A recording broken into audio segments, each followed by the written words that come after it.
La nuit est tombée sur mes eaux sombres, mais les lumières de la ville de Hué brilleront tard sur mes rives.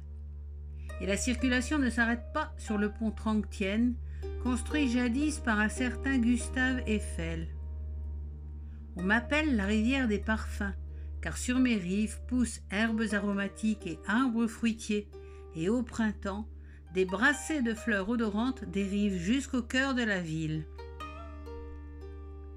Je coule depuis la nuit des temps sur cette plaine si plate que mon lit s'étale largement jusqu'à la mer. J'ai vu passer des générations d'hommes, d'anciennes tribus, des peuples disparus, des conquérants, des pêcheurs et des marchands. Tous ont laissé des traces, des vestiges, dans les bouts de mon lit, dans la vase de la mer. Et ils ont construit cette ville en travers de mon cours il y a des siècles. Mais un jour, les plus puissants seigneurs de la région, les seigneurs Nguyens, ont décidé de faire de cette ville leur capitale impériale et de construire une cité fortifiée qui serait leur domaine privé et secret, la cité interdite de Hué.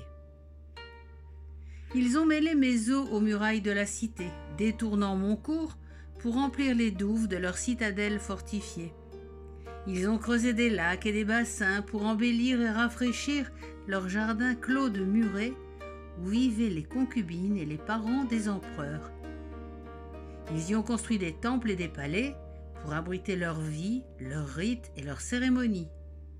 Ils ont créé la cité pourpre, la résidence de l'empereur et de sa famille, et l'ont entourée de murs symboliques et de portes somptueuses pour les protéger des regards extérieurs. Mais moi j'étais encore là, dans les fontaines et les bassins creusés autour de leur palais. 13 générations de ces seigneurs Nguyens se sont succédés au bord de mes rives, certains de plus en plus puissants, d'autres plus éphémères. Ils ont fini par disparaître et les formidables murailles se sont ouvertes. Aujourd'hui, la vie continue sur mes rives, sur mes eaux, sillonnée par les pêcheurs, les commerçants ou les touristes. Mais l'histoire ne s'arrête pas là. Car ces empereurs qui avaient voulu vivre au bord de mes rives ont choisi aussi d'y passer leur éternité. En remontant le cours de l'eau, vers les 2 sources qui m'ont vu naître, on croise les tombes de 7 des empereurs Nguyens, certaines bien entretenues et visitées, d'autres, les plus lointaines, oubliées et désertées. La mort pour les empereurs Nguyens était considérée comme une péripétie de la vie, mais aussi codifiée que la vie à la cour. C'est pourquoi les tombes sont bâties selon un schéma traditionnel qui n'exclut pas cependant une certaine fantaisie.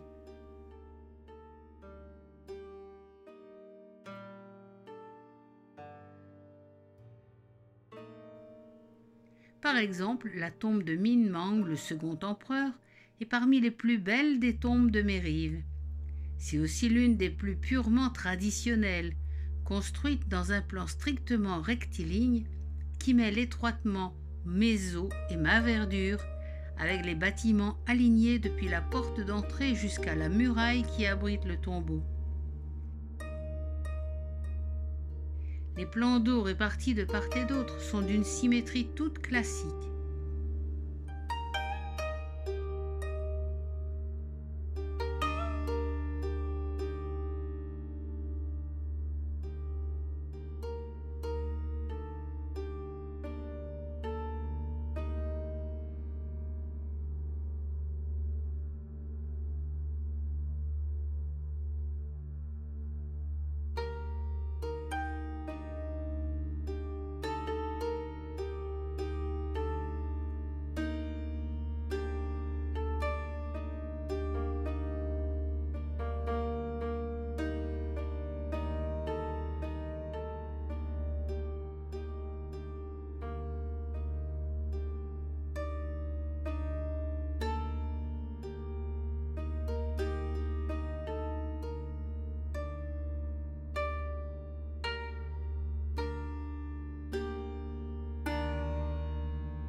Tuduc, le 4e empereur, était un poète et un lettré, mais empêtré dans des intrigues de palais, des révoltes intérieures, des attaques de l'étranger.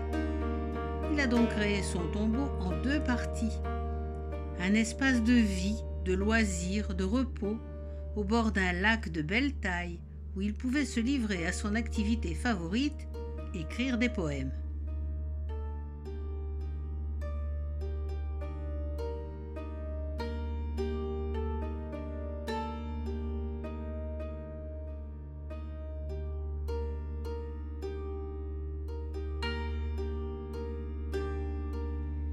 Et un espace où reposer après sa mort selon la coutume, construit parallèlement au premier, un espace entouré d'eau paisible, comme 2 univers jumeaux, proches mais séparés. C'était un tombeau à la fois classique mais très personnalisé, probablement le plus harmonieux de toute la dynastie.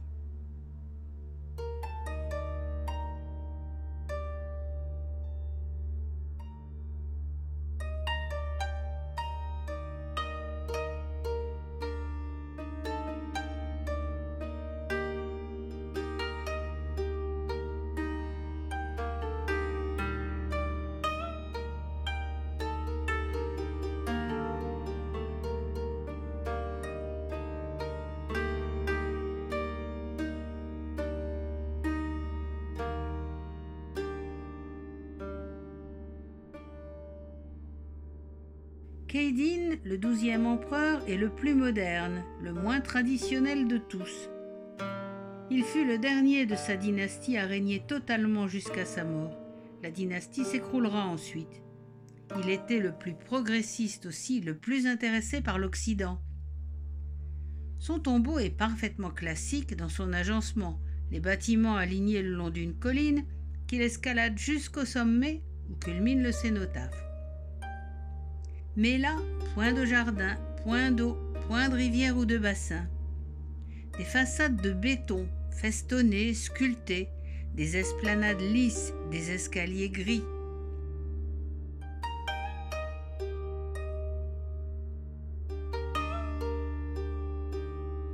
Et le temple du culte au sommet, décoré dans un délire baroque de mosaïques colorées, de sculptures d'or et de cramoisi. C'est un mélange complexe de thèmes et de matériaux occidentaux et de symboles asiatiques. C'est vraiment le tombeau le plus étonnant.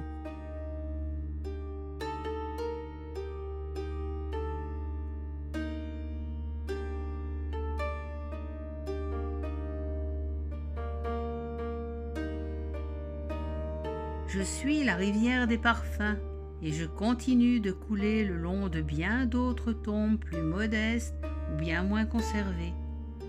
Mais pour toujours, ou du moins tant que les hommes longeront mes rives ou navigueront sur mes eaux, je resterai lié à la cité de Hué, à cause de ses vivants et par ses illustres morts.